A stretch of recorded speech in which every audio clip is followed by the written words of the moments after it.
Over the next 2 to 3 years, I plan on improving my leadership skills by following the advice from my 3 chosen articles as well as from the Organizational Behavior textbook.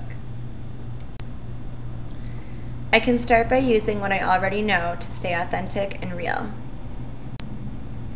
By understanding and choosing strategies to use power and influence now, I'll be equipped to make the best decision in future leadership positions. In addition, I'll strive to constantly learn, remain open, and never undervalue the importance in networking. In discovering your authentic self, we learned that an authentic leader is a strong leader. The only thing all successful leaders have in common is their strong sense of self. What resonated the most with me while reading the articles was learning that successful people do not see themselves as victims. They learn from painful or difficult life experiences and use it as fuel to become stronger and more driven. For me, I found that I'm the most successful when I feel passionate and motivated towards a goal. I plan on staying true to this and taking jobs that I can really give my all. In discovering your authentic self, it goes more in depth about the importance of passion and leadership by discussing intrinsic and extrinsic motivations. By understanding what drives me, I'll be enabled to help facilitate others and find meaningfulness and fulfillment in my own work.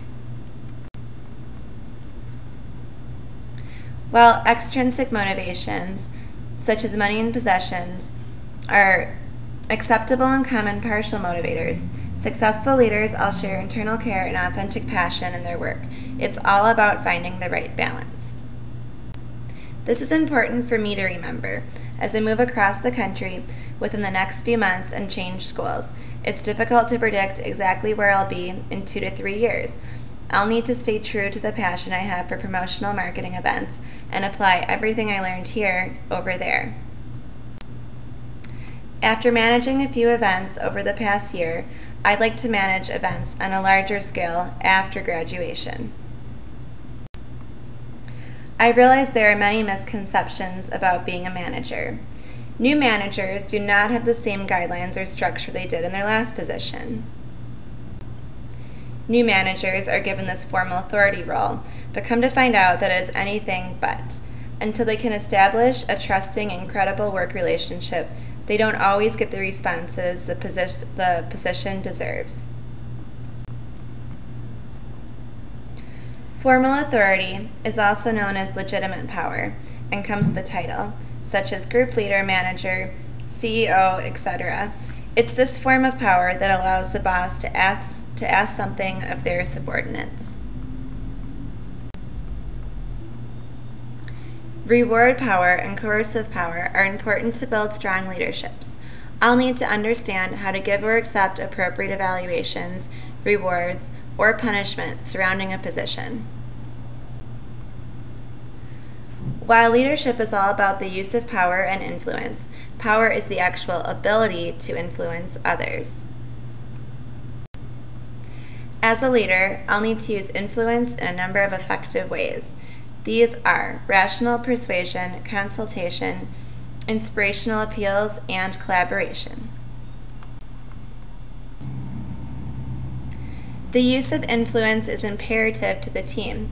It's important with the new boss that they communicate with the team effectively as a whole and have a strong backbone. Nobody likes to work for a boss who seems powerless.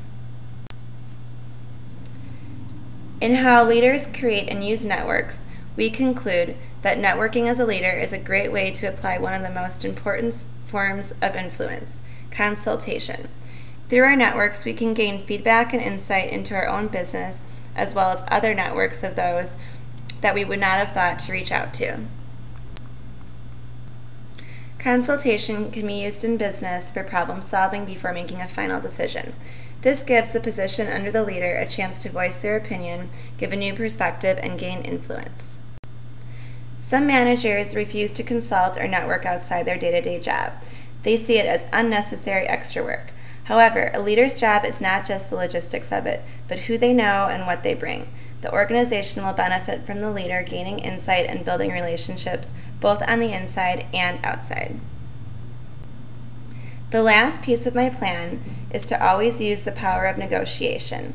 It's one of the best ways a leader can use their power and influence. Negotiation will allow me to use power not only in business but also in my personal life. Now I understand how to use power, influence, and negotiation as a leader, and will hopefully have the chance to take advantage of these tools within the next 2 to 3 years.